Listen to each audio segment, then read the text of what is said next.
অহা শুক্ৰবাৰৰ ভিতৰত তোমালোকে এবাৰ ৰুম খালী কৰি যাবগৈ লাগিব ঠিক আছে সময় দিয়া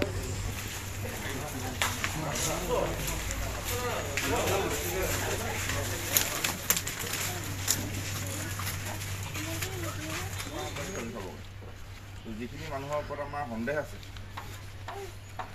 সেই সন্দেহজনক মানুহখিনিক আমি ইয়াৰ পৰা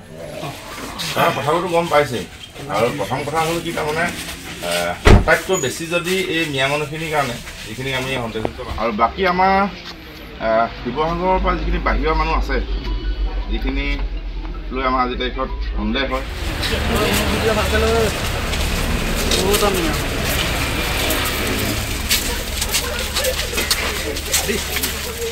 যিসকল সন্দেহযুক্ত যিখন মিয়া বাংলাদেশী যিসকল ইয়াত বিভিন্ন কামত নিয়োজিত হৈছে বিভিন্ন ব্যৱসায় বাণিজ্যত তেওঁলোক নিয়োজিত হৈছে এইসকল ইয়াৰ পৰা টালি টোপলা বান্ধি ইয়াৰ পৰা প্ৰস্থান কৰিব লাগিব অন্যথা আমি সদৌ টাইম ছাত্ৰ সন্থাৰ লগতে অন্যান্য যিসমূহ দল সংগঠন আছে সকলোৱে আমি একেলগে থিয় হৈ ঐক্যবদ্ধভাৱে এইসকলৰ বিপক্ষে আমি থিয় দিম আৰু আমি নিজেই আচলতে প্ৰয়োজন সাপেক্ষে জাতিৰ কাৰণে আমি আইন হাতত তুলি ল'বলৈ বাধ্য হ'ম আৰু বিশেষকৈ শিৱসাগৰৰ লগতে উজনি অসমৰ বিভিন্ন ইটা ভাটা বিভিন্ন ফেক্টৰী আৰু অন্যান্য বিভিন্ন কামত আচলতে নিয়োজিত কৰি ৰখা হৈছে এই সন্দেহযুক্ত ব্যক্তিসকলক গতিকে আমি মালিক পক্ষকো আমি আহ্বান জনাম যেন তেওঁলোকে নিজৰ যিসমূহ কাৰ্য আছে যিসমূহ কাম কাজ আছে সেই কাম কাজসমূহত এই ব্যক্তিসকলক এই সন্দেহযুক্ত ব্যক্তিসকলক যাতে তেওঁলোকে নিয়োগ নকৰে খেতি পথাৰৰ পৰা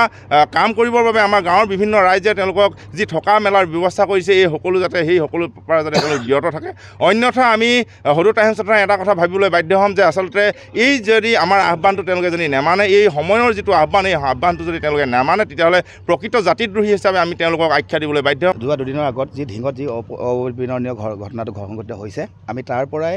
আমি এটা কথাই প্ৰমাণ কৰিব বিচাৰিছোঁ আমি প্ৰমাণ পাইছোঁ যে অসমত যিসকল আমাৰ থলুৱা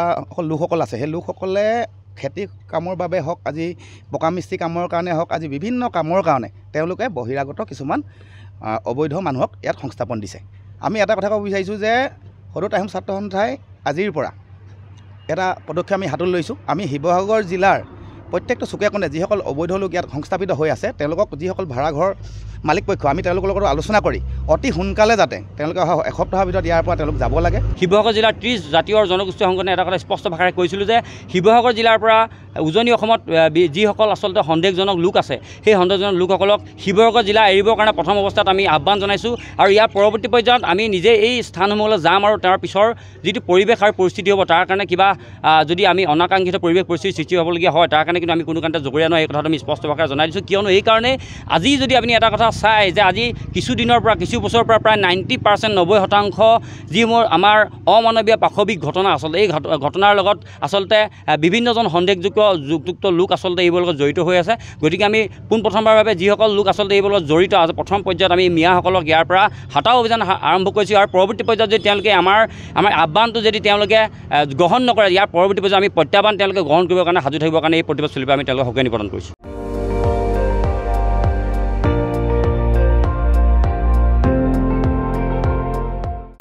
আপুনি চাই আছে ND24 সৰ্বশ্ৰেষ্ঠ নহয় সৰ্বোত্তমৰ দৌৰ